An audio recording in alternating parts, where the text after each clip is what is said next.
राजस्थान के भीलवाड़ा के कोटड़ी इलाके के नरसिंहपुरा गांव में दिल्ली के तंदूर कांड से भी विभत्स कांड सामने आया है। यहां 4 दरिंदों ने एक 14 साल की मासूम बालिका के साथ गैंगरेप किया, फिर हत्या कर दी और हत्या कर शव को कोयला बनाने की भट्टी में जला दिया। मामले का खुलासा तब हुआ जब खेत का मालिक अपनी बच्ची को ढूंढते हुए कोयले की भट्टियों की तरफ आया। पहले तो करतूत करने वालों ने मना कर दिया कि बच्ची इधर आई ही नहीं, लेकिन जब थोड़ी देर में देखा तो भट्टी के पास पड़े ये अवशेष और जलने की बदबू से उसे संदेह हुआ। तब उन्होंने भट्टी में जाकर देखा तो भट्टी के पास उनकी बेटी की चप्पलें पड़ी हुई थी। भट्टी में हाथ की हड्डियां जल रही थी, हाथ का कड़ा भी मिल गया। देखकर पूरा परिवार सन्न रह गया। पिता बेहोश हो गया।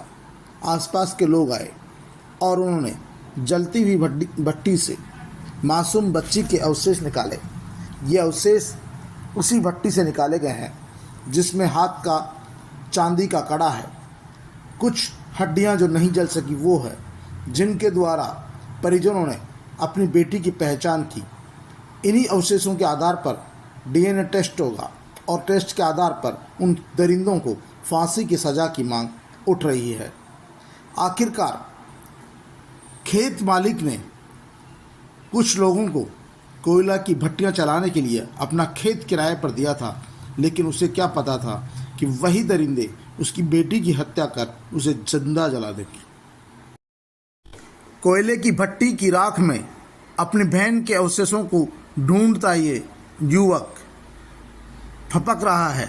आसपास के लोग खड़े हैं, उनकी भी आंखों में आंसू बह रहे हैं और ये युवक और उसके परिजन अपनी मासूम बच्ची जो राख में बदल चुकी है, जिसकी हड्डियां जल चुकी है, जो पूरी तरह से राख में तब्दील हो चुकी है, उन्हीं में से कुछ अवशेष ढूंढ रहे हैं ताकि पुलिस को दे सके, जिससे उन हत्यारों को कड़ी से कड़ी सजा मिल सके। लेकिन इस कांड ने सबको झकझोर दिया। घटना के बाद जिला कलेक्टर, पुलिस अधीक्षक, आईजी सहित तमाम लोग पहुंचे। पूर्व विधायक धीरज गुजर, पूर्व मंत्री कालूलाल गुजर भी पहुंचे। अवैध भट्टियों को प्रशासन ने ध्वस्त भी कर दिया। लेकिन सबसे बड़ा सवाल, क्या वो 14 साल की मासूम वापस लौट सकेगी? क्या एक बाप की बेटी वापस आ जाएगी? क्या एक भाई की बहन वापस लौट जाएगी? कभी नहीं। क्या इस तरह का विभत्स हादसा कभी आपने सुना है? नहीं सुना होगा। पिछले लंबे सालों में इस तरह का हादसा कभी सामने नहीं आया है। दिल्ली का तंदूर कांड सबने सुना है, उसकी यादें भी धूमिल हो चुकी है। लेकिन राजस्थान के भीलवाड़ा के कोटड़ी में नरसिंहपुरा गांव में एक मासूम बच्ची के साथ जो ये भयावह विभत्स कृत्य किया है, उसने सबको झकझोर दिया।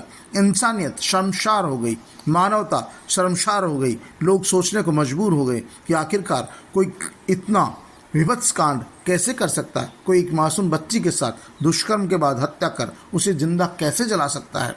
वो भी वहाँ जिन भट्टियों को उन्होंने किराए पर लिया था, उसी खेत के मालिक की ज़मीन पर वो भट्टियाँ बनी हुई है, जिस ज़मीन से उनको रोजी रोटी मिल रही थी। और उन्हीं भट्टी में, उसी भट्टी में उस बच्ची का रेप कर, हत्या कर उसे जला दिया गया। आखिरकार लोग कैसे भरोसा करेंगे? धीरज गुजर जो पूर्व विधायक भी हैं, बीज निगम बोर्ड के अध्यक्ष भी है, मौके पर पहुंचे, परिजनों से बातचीत की, प्रशासनिक अमले से बात की, मुख्यमंत्री से बात की, परिजनों को मुआवजा देने की बात भी की। लेकिन क्या इस मुआवजे से वो मासूम बेटी लौट आएगी? क्यों नहीं इस तरह के अपराधों पर सरकार गंभीर कार्रवाई करती? क्यों नहीं इस तरह के दरिंदों को सरेआम फांसी पर लटकाया जाता? क्यों नहीं इस तरह के अवैध भट्टियों को ध्वस्त किया जाता? क्यों इस तरह के लोगों को प्रोत्साहन मिलता है?